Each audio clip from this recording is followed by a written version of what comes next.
What's going on, YouTube? This is Landon from Eleanor Collectibles. Today we are going to be reacting to the Tampa Bay Buccaneers offseason grade given by ESPN.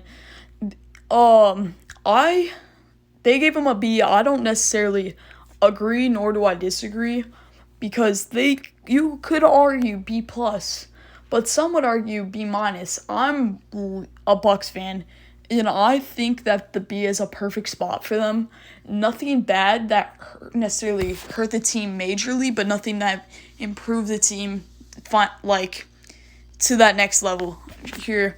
And their biggest move that they put was drafting edge rusher Ruben Bain Jr.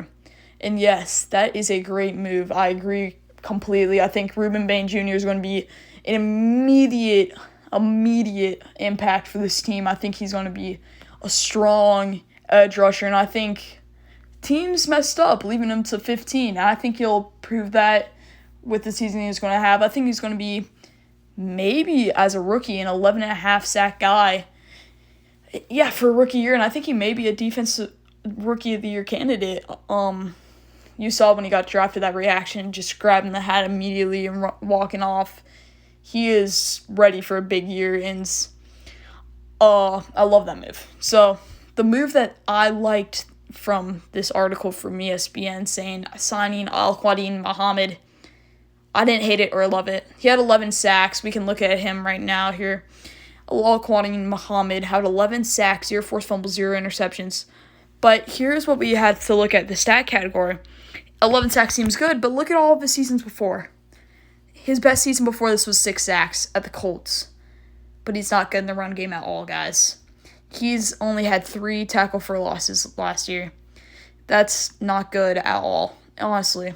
For his position, the sacks, if we can get a season like last year with 11 sacks, that's great. But I don't think this move was insane, but he'll be a good rotational edge rusher with Ruben Bain, but I don't know on that.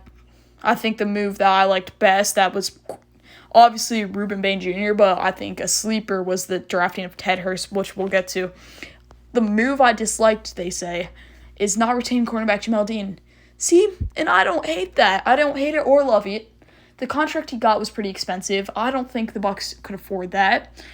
They were trying to obviously go for Mike Evans, which we'll also get to. And I think I really disliked the choice of a guard in the 4th round. It's just Billy Scherdiff. I don't know how to pronounce his last name. He is not a great guard, in my opinion. I don't think he's going to be that good. I don't think he'll start this year over Ben Bredesen. Obviously not Cody Mauch, but he's not going to be that great. I think he had a good year this year, but we'll see how he can produce. But I don't know about that move. I didn't like that move that much. The move I would say I dislike the least is not bringing Baker Mayfield to a long-term deal. But the moves that I would like to talk about here is the drafting of Ted Hurst. I think that's honestly one of the best moves that are going to be slept on. I think Ted Hurst is going to be a really solid player for us. I think he's going to fill in that Mike Evans role perfectly at 6'4", 185. It says 6'3" here, but he's 6'4". He wide receiver from Georgia State. He had 1,000 yards this season for Georgia State and 961 from 9 touchdowns the year prior. He is honestly a great receiver. I think we got a steal in the draft here. If we can go to his game log from NCAA, his game versus Ole Miss is just one to look over. It's first game of the season. Obviously, Georgia State, not the greatest team, but he was the one who shined in these games versus Memphis, a really solid team, 97 yards. Great. And Murray, we're going to go past that because Murray's a terrible team, but his game versus Vanderbilt, 71 yards. Game versus JMU, 60 yards. I'm just going to the pretty good teams. ODU, not a bad team this year, 76 yards, but he was great against these bad teams with bad corners. And if we can go to his 2024 stat line, it's almost better looking at it because he had a great game versus Vanderbilt. this is the one I would like to talk about with 7 catches for 128 yards, 2 touchdowns. Very, very great game there. I think that if we can get performances like that in this level, I think he'll be a great receiver for the Tampa Bay Buccaneers this year. And I would also like to talk about the losing of Mike Evans.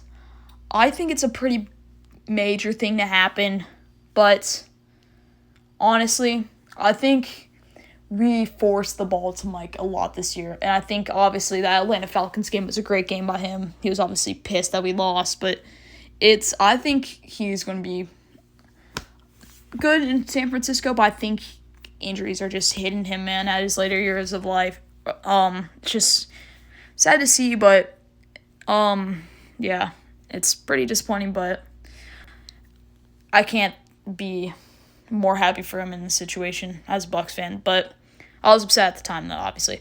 My favorite move, let me just get to these real quick. Alex Anzalone, Alshon Robinson, 2 pretty good pickups. I give their rating for bringing them in. Those 2, and I think that's a A-, like, solid, very solid Alex Anzalone. And they don't even show Christian Rose. Boom. He's going to be great. But the one I would like to talk about here. Okay, but Kenny Gainwell. Kenny Gainwell, team MVP of the Steelers this year. He's going to be great. He's going to be great in the receiving game. Great 1-2 punch under Zach Robinson, offense coordinator for the Falcons. Firing of Josh Grizzard was great for us. He was not a good offense coordinator. Zach Robinson really could bring us to the playoffs with his 2 running back system. Obviously, we all consider Bijan Robinson the 1 or 2 best running back in the NFL. I think Zach Robinson did a great job with Tyler Algier. You had Tyler Algier almost breaking 1,000 yards twice in a row at the start of the season, or at the start of his 2 seasons getting drafted in the NFL, sorry. But him and Bijan were great 1-2 back, baby. I think if we can get something like that with Bucky Irving and Kenny Gainwell, I think we could have a great season. Now, let's go to one more move that I would like to talk about. It's Kate Otten, bringing him back for a 3-year deal. Just like this move. He had a terrible season this year. Don't let the stats fool you. Obviously, 572 is pretty good for a tight end. But golly, man, it's upsetting to see. I love this guy as a tight end, but his last 6-7 games were putrid, except that Carolina game. Putrid. The game versus Los Angeles Rams is one I would like to talk about. He fumbled, or he dropped, bobbled, and got us intercepted, made us lose the game. It was terrible, honestly. Man, that was one hard watch, man. So disappointing to me that we had to lose that game. But obviously we're going to lose that game either way, but there was multiple instances versus other teams that made us not do well. Not do well at all. He dropped a few balls that led to interceptions this year. I think there's 2 or 3 that happened this year with him. I'm just disappointed in his play this year, and I think the contract that we gave him was way too much. I thought we should have traded for up in the first round to get what's his face, Kenyon Sadiq, or went in second round to go get Eli Stowers, but obviously Josiah Trotter is going to be great. But yeah, I don't like that move necessarily, but I think the rating at a B for Tampa Bay Buccaneers is almost perfect, right? So this could go up or it could go down depending on how this end of off season really goes. So I'm going to make an update video right before the season starts to grade it again. Thanks for watching, guys. Make sure you like and subscribe. If you like more of this, let me know. I love doing analysis, so if you let me know if you like it, I'll make more videos about this. Alright, peace.